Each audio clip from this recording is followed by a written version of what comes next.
If you know your history, then you will know where you are coming from, and in whatever you do, seek wisdom. Knowledge is power. Inugo maka the book Hip Hop and Igbo Culture, authored by Martin Ifeanyichukwu Ekezie Ezanumba the First, Metal of Ebona the 103.5 FM. There is a great insight in hip hop and Igbo culture. You can get this book or pick it up at a bookshop in St. Teresa's Catholic Church, Omonya, or at Ebona the 103.5 FM Ogidi. You go to www.amazon.com, search for Hip Hop and Igbo Culture by Martin Ifeanyichukwu Ekezie. For further information on how to get this book, please call 080-3916-7049 or you WhatsApp 080-6579-6599.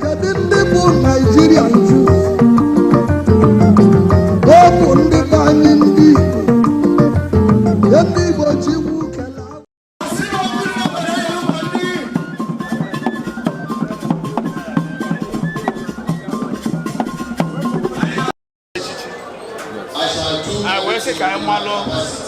If all I could is where they get Macana, all the noise, no one living at Nkwelle. It's where she gets it. Okay, I'm alone. I'm a move or yes, on wine. Old baby, Oganam Bonankwelle, Ezunanka. Obi the motor, you are a metal. I am a Kuru Gabia. Macana, I is in Igwe. Igwe or Azunya, Nkwelle, now IWAJI data. Which are IWAJI cabinet members? Which are one Nkwelle Ezunanka. Nkwelle Ezunanka na-enwe igwe ndị anyị na-enwebu warranty ọ na-achị Nkwelle. Nke a bụ our forefathers ma nke mkpụrụ nke a bụ Nkwelle rọpụtara igwe badị mmadụ ịnọ zọrọ igwe Obiora na Achụna winwe 5 villages Nkwelle nwere with over 200 votes win when the nation nobody have to vote. And I'm more to know him now kwa dia ne kumakia ne kumakode mmadụ anyị yọrọ abiko ko so bro ibonaka of American citizen anyị yọrọ abiko. UI Royal Lodge International Hotel, Mkpu, Obinabo, Ifitedunu, Anambra State. We offer you international and quality rooms such as super standard rooms with sit-out, executive VIP, mini and super VIP rooms, ambassadorial and presidential suites with jacuzzi bathrooms. Have a feel in our VIP and pool bars with assorted drinks, spirit, and gorgeous wines. With health and wellness mentality, our extraordinary chefs will give you a treat to our continental and intercontinental dishes catered at Mkpu Obinabo, Ifitedunu of Oyago, Anambra State. For booking and inquiries, call us today on 080-6591-9090 or 090-30-11-8399.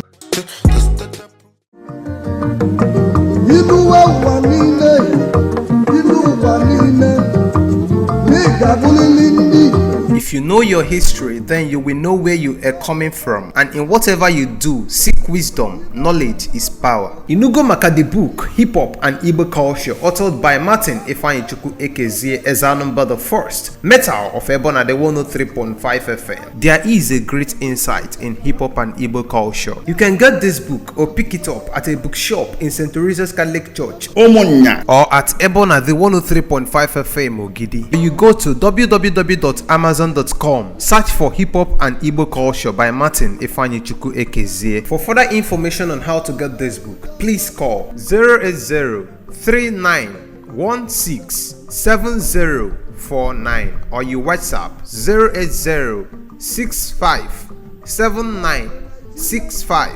08065796599.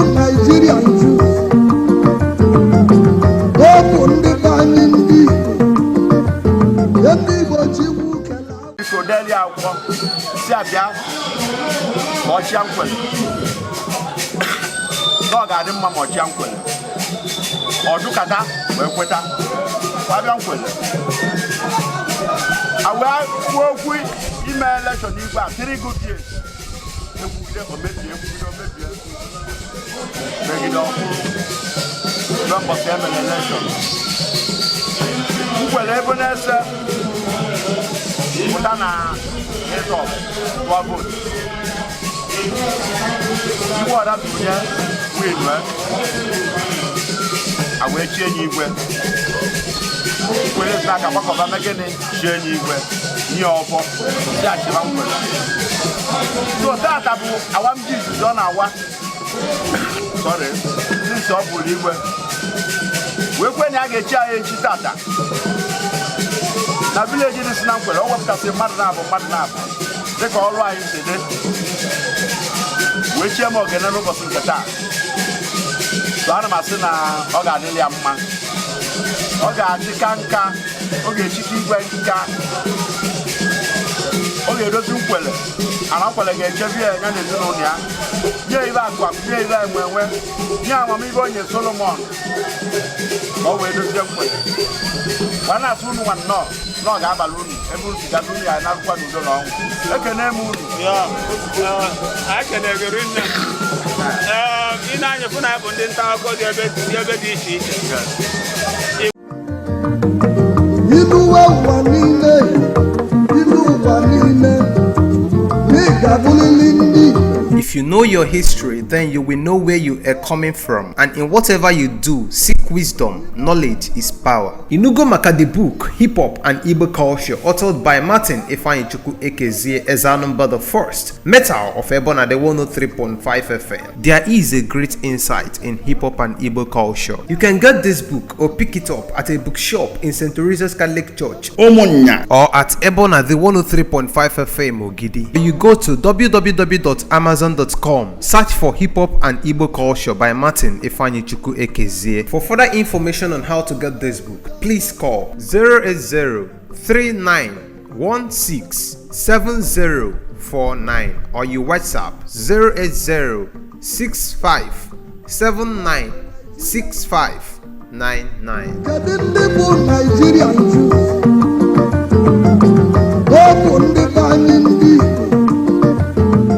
Igbo ji iwu kele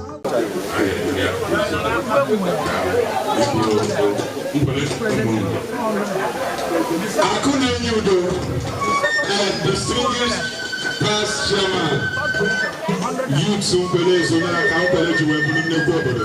Onye ọzọ anyị na-agbabata bụ ọzọ Nnamdi Nwankwọ. Ọzọ Nnamdi Nwankwọ, nwata malụ nna ya. Nwata mazụ nna ya. In our midst, anyị nwere ọsọ Ogbuefi Ambrose Anyakora. You better let's see up Kembo, Nkwelle Ezunanka. Honor in our mix. I stand now in the chair. On Sunday, ndị nọ na kitchen si kwadobe nri anyị ga-eli maka na anyị na-emecha kịta IWAJI ka anyị lie nri na-agụ ọbụla m nwa n'onwe m si ka etie nri a niile ebebi. Onye nọ n'ilu igwe kịta wụ ọzọ Nnamdi Nwankwọ. Onye nọ n'ebe igwe kịta bụ ọzọ Nnamdi Nwankwọ. Ka igwe kọwalụ Nkwelle Ezunanka ka ọ ga-esi wee dị.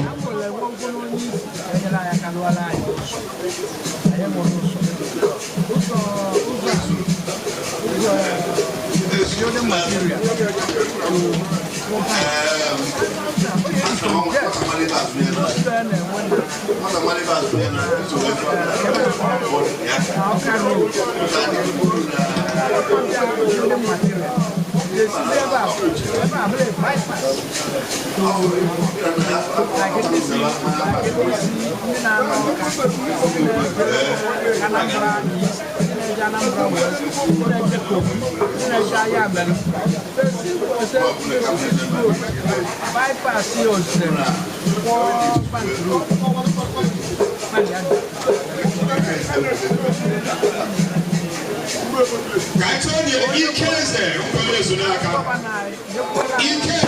Nkwelle Ezunanka. Nkwelle Ezunanka. Ife na-adịkwa na mmadụ ikolobịa.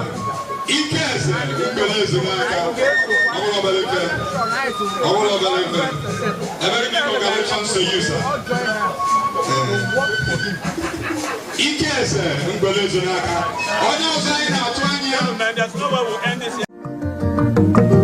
Inuwe ụwa niile, inu ụwa niile, n'ịgabulili ndị.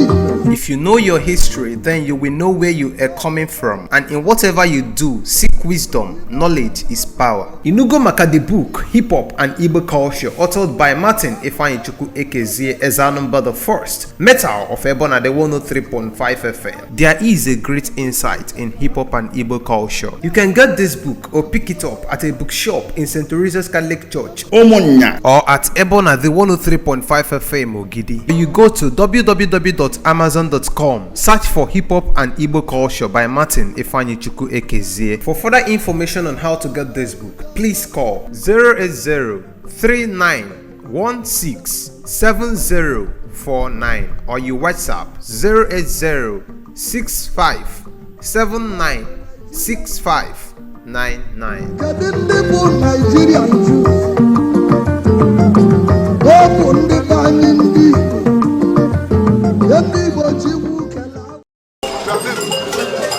Barrister Mrs. Uche Oba.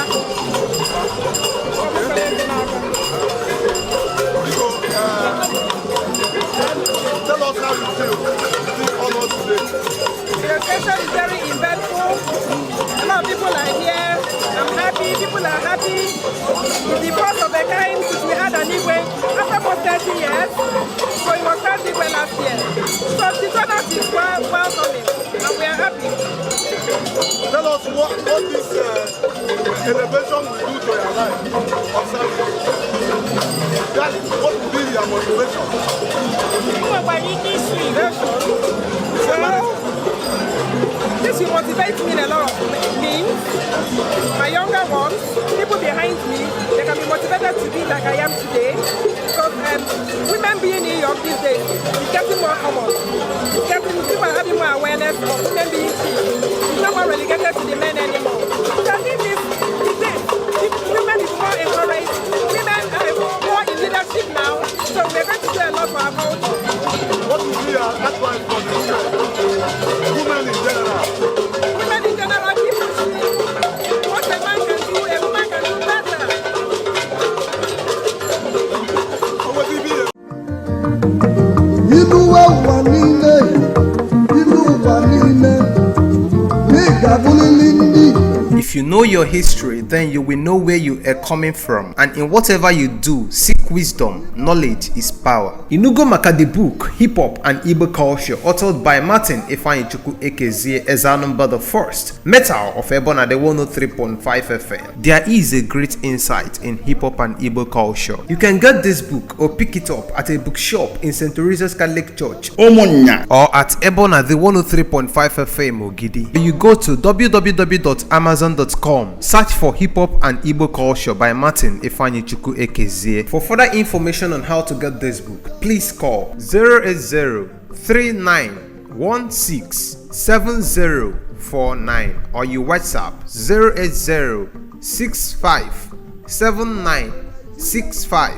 08065796599. Kedu ndị bụ Nigerian Jews?